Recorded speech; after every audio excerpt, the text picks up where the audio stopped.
When my mother-in-law handed me that apron and said, "Put this on, the real family's about to eat," I swear the air left my lungs. I just stood there, frozen. My fingers tightened around the serving tray I was holding, the silver edges digging into my palms. I could feel every pair of eyes at that table, watching, judging, waiting for me to either break or obey. And then came the laugh, my husband's laugh.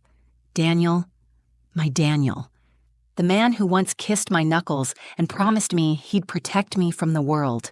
He laughed.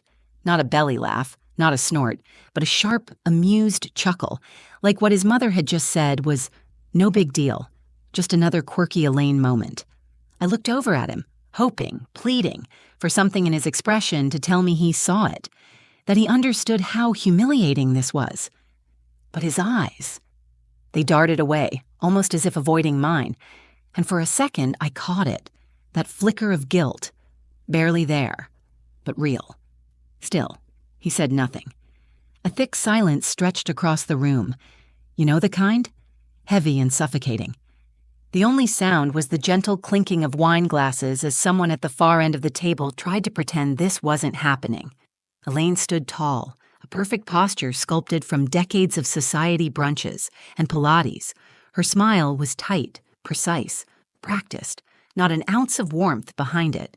Her pearls caught the chandelier light, casting tiny reflections across her silk blouse. She looked down at me, not angrily, not cruelly, but like she was correcting a mistake, like I had somehow forgotten my place. And in that moment, something inside me cracked. Not loudly, not all at once, but like a hairline fracture through glass, silent, spreading. I felt Micah shift beside me, my son, 7 years old, quiet, thoughtful, always watching. He was sitting at the kids' table in the corner, his little legs swinging under the chair. He didn't say anything, but his big brown eyes, my eyes, were locked on me. He had heard it all, and that's when the shame hit me the hardest. Not because Elaine saw me as less than, I already knew that, but because he saw me being treated like I was less than.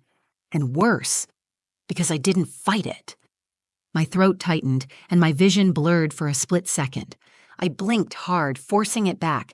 No way I was going to cry here, not in front of them. I took a deep breath.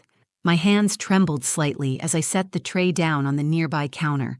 The aroma of rosemary lamb filled the air, but I couldn't smell it. All I could focus on was the pounding in my ears, the heat crawling up my neck. Inside, a war raged. One voice screamed, "Stand up for yourself. Don't let her treat you like this." Another whispered, "Don't make a scene. Not in front of Micah. Not now." Elaine extended the apron again, her arm unmoving. "It's just tradition, dear," she added sweetly, like that made it okay. I almost asked her what kind of tradition involves reminding someone they don't belong. I didn't. I just stared at her. And then I took it. I wish I could tell you I tore it in half, said something clever and stormed out, but I didn't. I took it. Because in that moment, I wasn't thinking about pride. I was thinking about survival. I slipped it on, numb, my fingers fumbling with the ties. Daniel reached for his wine like nothing happened. Elaine returned to her seat, victorious. But as I turned to check on Micah, he was gone. And what he came back with would change everything. Before that dinner, before the apron, before the smirk, I used to tell myself I was lucky. Not because life had been easy, it hadn't. I grew up in the South Ward of Newark, New Jersey. 1 bedroom, 5 foster siblings, and a shared bathroom with a door that never locked. The kind of neighborhood where people didn't ask why the windows were boarded up. They just looked the other way. My name's Liana. I'm 29 now, but I've been older than my years since I was 9, maybe younger. I learned fast how to patch holes in my shoes with duct tape, how to stretch a can of soup into dinner for 3 nights, and how to disappear when grown-ups started yelling. I wasn't supposed to make it out, as people like to say, but I did, somehow. I juggled school and late-night shifts at a corner diner, studied during smoke breaks. I earned a graphic design degree from a community college most people hadn't heard of. It wasn't glamorous, but it was mine. Every step of the way, I earned it. That's when I met Daniel. It was at a startup launch party in the city. I wasn't invited, technically. I designed a logo for one of the vendors, and they let me tag along. I remember feeling completely out of place, surrounded by people in blazers that probably cost more than my rent. I was sipping watered-down champagne, trying to not look like I belonged in the coat room, when Daniel walked up. He had that clean-cut, golden boy look, tailored suit, perfect teeth, the kind of confidence you only grow up with if you've never had to split a lunch with your siblings. But his smile wasn't condescending. It was curious. "You a designer?" he asked, gesturing at the name tag I'd scribbled my name on with a half-dried Sharpie. I nodded, expecting the usual half-interested nod, but he kept talking, asking about my work, where I came from, and instead of looking horrified when I told him I used to sleep in the back of a bodega when my foster mom locked us out, he listened. Like, really listened. We started dating, and it was fast, intense, magical, at first.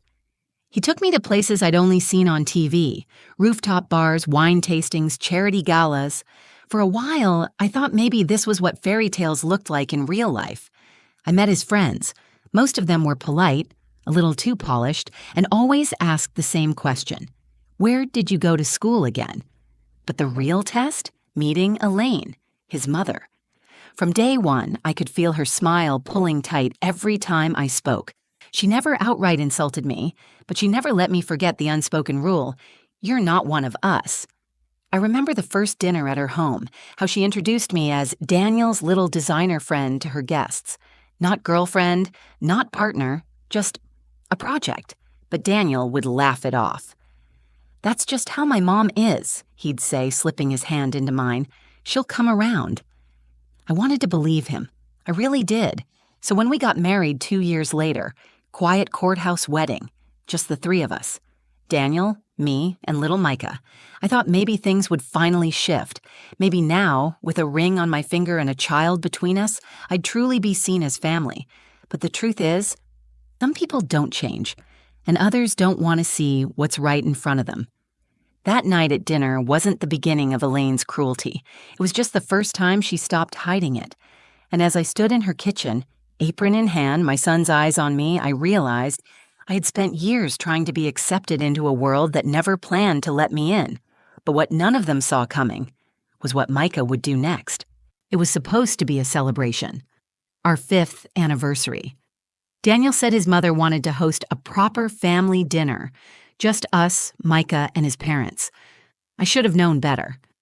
Elaine never invited people she didn't consider family, unless there was a performance to watch, and that night, I was the entertainment. When we arrived, the house looked like something out of a lifestyle magazine. Big bay windows, flickering candles, a table set like it was Thanksgiving at Buckingham Palace. The air smelled like rosemary, roasted garlic, and lemon zest, her signature blend. Micah ran ahead, excited by the fancy napkin folds, his little bow tie crooked. Elaine greeted Daniel with a kiss on the cheek, her signature half-hug for me. She looked me up and down like she was scanning for stains. "Well," she said with a tight smile, "for a girl from the slums, you cleaned up okay." It was a whisper, but not quiet enough. My stomach dropped. Daniel didn't even flinch. He just brushed past her and headed to the bar cart, asking if the wine was chilled. I felt my cheeks flush, burning, hot, and heavy. I wanted to believe I'd misheard her, or that it was some twisted joke I wasn't in on. But the way she said it, the way her lips curved, not like a smile but like a knife, there was no misunderstanding. Then came the apron. She held it out to me. Pristine white with lace trim and a tiny embroidered E. It probably hadn't touched a real kitchen in years. "Put this on, dear," she said. "The real family is about to eat." That word. Real. It stuck to my ribs like a bruise forming from the inside. I looked at Daniel again, searching his face for something, disapproval, discomfort, anything. But instead, he laughed. Not hard, just one of those casual chuckles, like she'd said something silly but harmless. Like this didn't matter. My heart twisted in my chest. Micah was standing by the sideboard, quietly watching. His tiny hand was gripping the edge of the tablecloth. He didn't say a word, but his eyes, those soft, dark eyes, followed every movement. I didn't want to ruin the night for him. He'd been so excited to wear his little fancy clothes. He loved his grandparents, even if Elaine only acknowledged him when she needed a photo op. So I took the apron. My fingers shook as I tied it around my waist. Every knot felt like I was wrapping myself in shame. Dinner was served. Elaine passed dishes down the table like a queen distributing favors. Daniel chatted about work, some new partnership he was proud of. I don't even remember what I said. I was on autopilot, smile, nod, serve. Then something strange happened. Micah excused himself quietly. No one noticed but me. He disappeared down the hallway. I kept waiting for him to come back, maybe from the bathroom or to grab one of his toy cars. But instead, 10 minutes later, he reappeared with his tablet in hand, face calm, expression unreadable. He stood next to me, tugged lightly on my sleeve, and whispered, "Mommy, can I show them something?" My heart was already fraying. I just nodded, unsure what he meant. He walked to the head of the table and, with all the confidence of someone much older than 7, said, "Excuse me, Grandma. I want to show everyone something." Elaine blinked, confused. Daniel looked up from his plate. Micah pressed a button, and suddenly the giant living room TV synced to his tablet, lit up with something none of us expected. Videos, screenshots, voices. And I realized Micah had been recording. At first, no one moved. The living room lights dimmed slightly as the massive flat screen lit up in front of us, synced with Micah's tablet. His little fingers had been busy, and none of us had a clue. The first clip that played was blurry at first, angled slightly down like the camera had been hidden in his backpack. But the voices were clear, painfully clear. Elaine's voice echoed through the speakers. She's clever, I'll give her that. But Daniel could have done so much better. What kind of example is that for a child, raised by the state? My breath caught in my throat. Then another clip, a different setting, her sunroom, just a few weeks ago. The audio wasn't as loud, but I recognized the moment. I had just stepped out to take a phone call. Elaine again. It's no one's fault she comes from filth, but that doesn't mean we have to pretend she belongs. And then came the worst one. Daniel's voice. She gets too sensitive sometimes. I can't keep defending her. It just makes everything harder. You know how she is. That one didn't just hurt. It unraveled something inside me. I felt a mix of heat and numbness wash over me like someone had poured boiling water into my veins, then frozen it solid. My hands were clenched at my sides, nails digging into my skin. Daniel shot up from his chair, his voice stumbling over itself. "Micah, buddy, how did you even—" But Micah didn't flinch. He stood there like a soldier, calm, unshaken. He looked right at Elaine, then at Daniel, then up at me. "I don't want to eat with people who talk like that about my mom." Silence. Again. But different this time. Not thick. Electric. Like every molecule in the room had changed shape. Elaine's mouth opened, but no words came out. Her face was pale, barely blinking. Daniel stepped forward, trying to reach for the tablet. "Okay, that's enough," he said, voice low and tight, like he was trying to contain a wildfire, but it was already out. I looked at Micah, my sweet, observant little boy. He wasn't just standing up for me.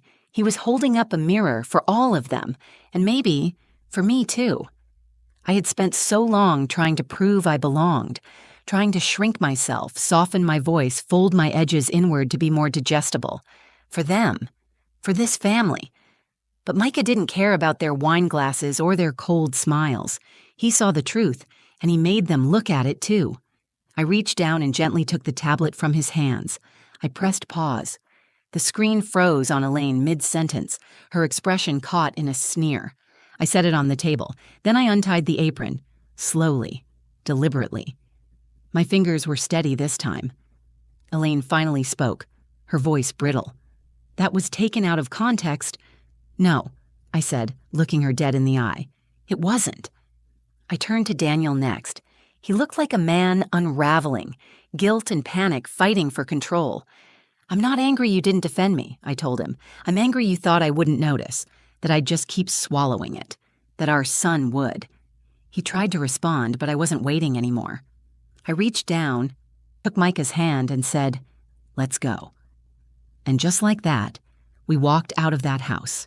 No shouting, no door slamming, just the quiet tap of Micah's dress shoes on marble tile and the sound of my own heart finally starting to beat again.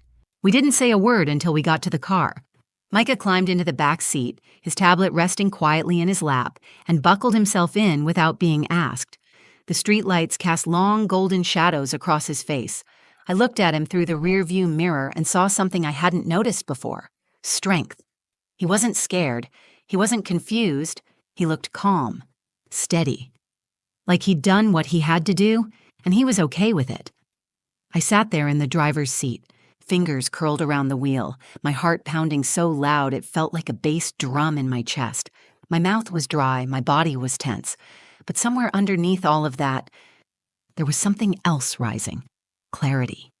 For the first time in years, I could see things for what they really were, not how I hoped they were, not how I'd been trying to make them.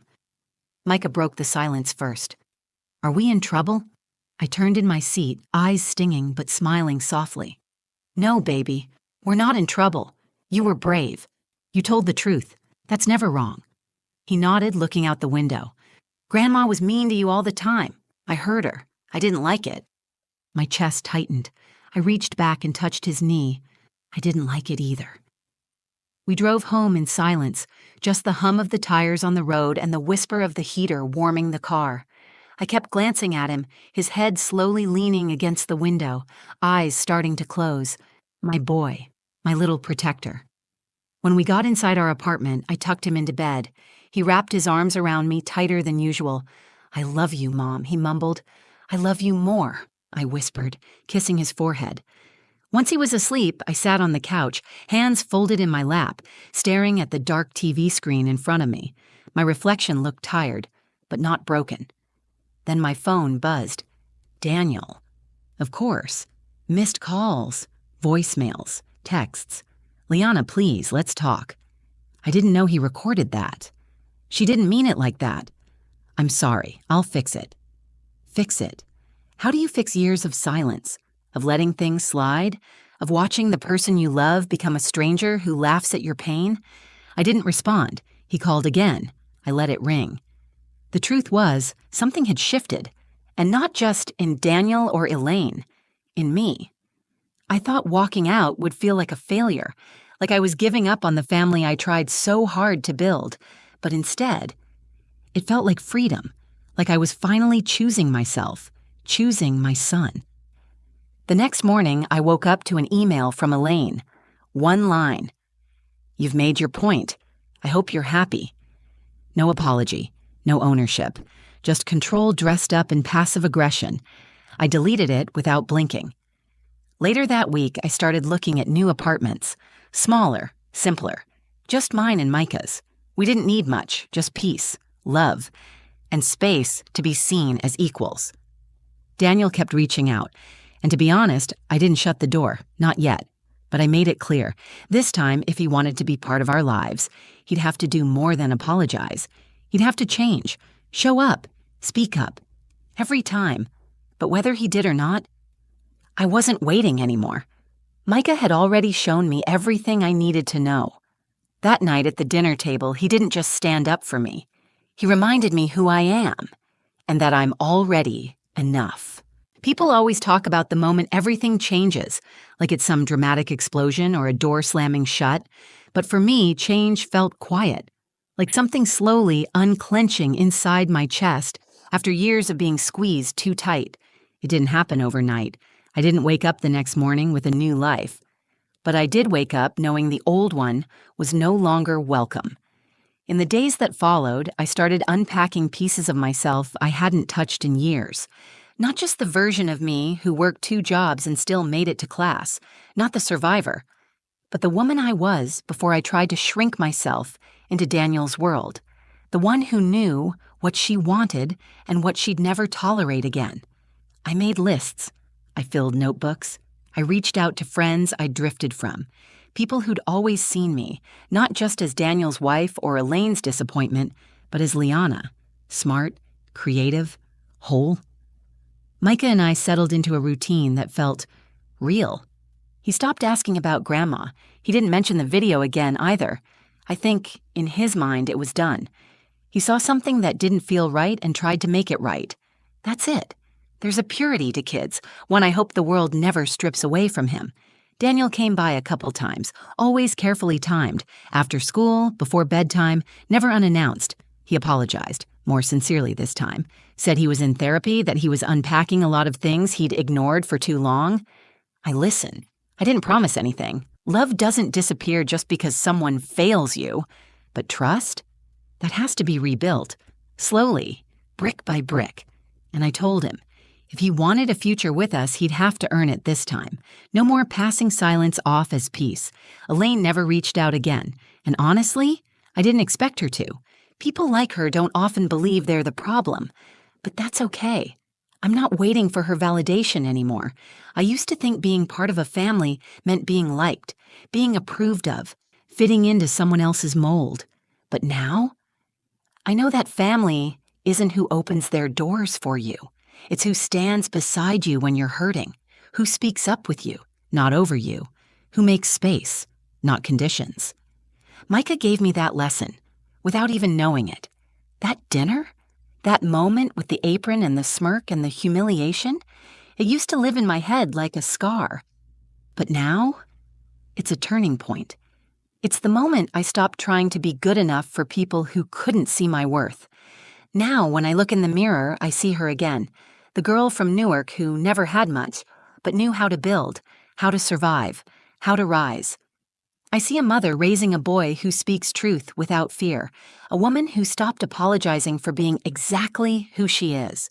If you're watching this and you've ever felt small in someone else's world, if you've ever swallowed your voice, your pride, your truth just to keep the peace, I want you to know something. You don't need their approval. You don't need to keep shrinking just to fit in. You are already enough. And if no one around you sees it, then it's time to build a life with people who do. Because the moment you choose yourself, your peace, your dignity, your voice, that's when everything really starts to change. That's when you come home to yourself.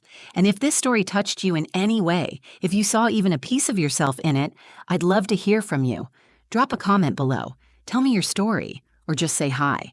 Because no one should ever feel like they're going through this alone. If you found strength or comfort in this video, go ahead and give it a like and share it with someone who might need it too. It really helps more than you know. And if you want to hear more true stories like this, stories about real life, real people, and real turning points, hit that subscribe button and tap the bell so you never miss a new one. Thanks for being here. You matter. I see you.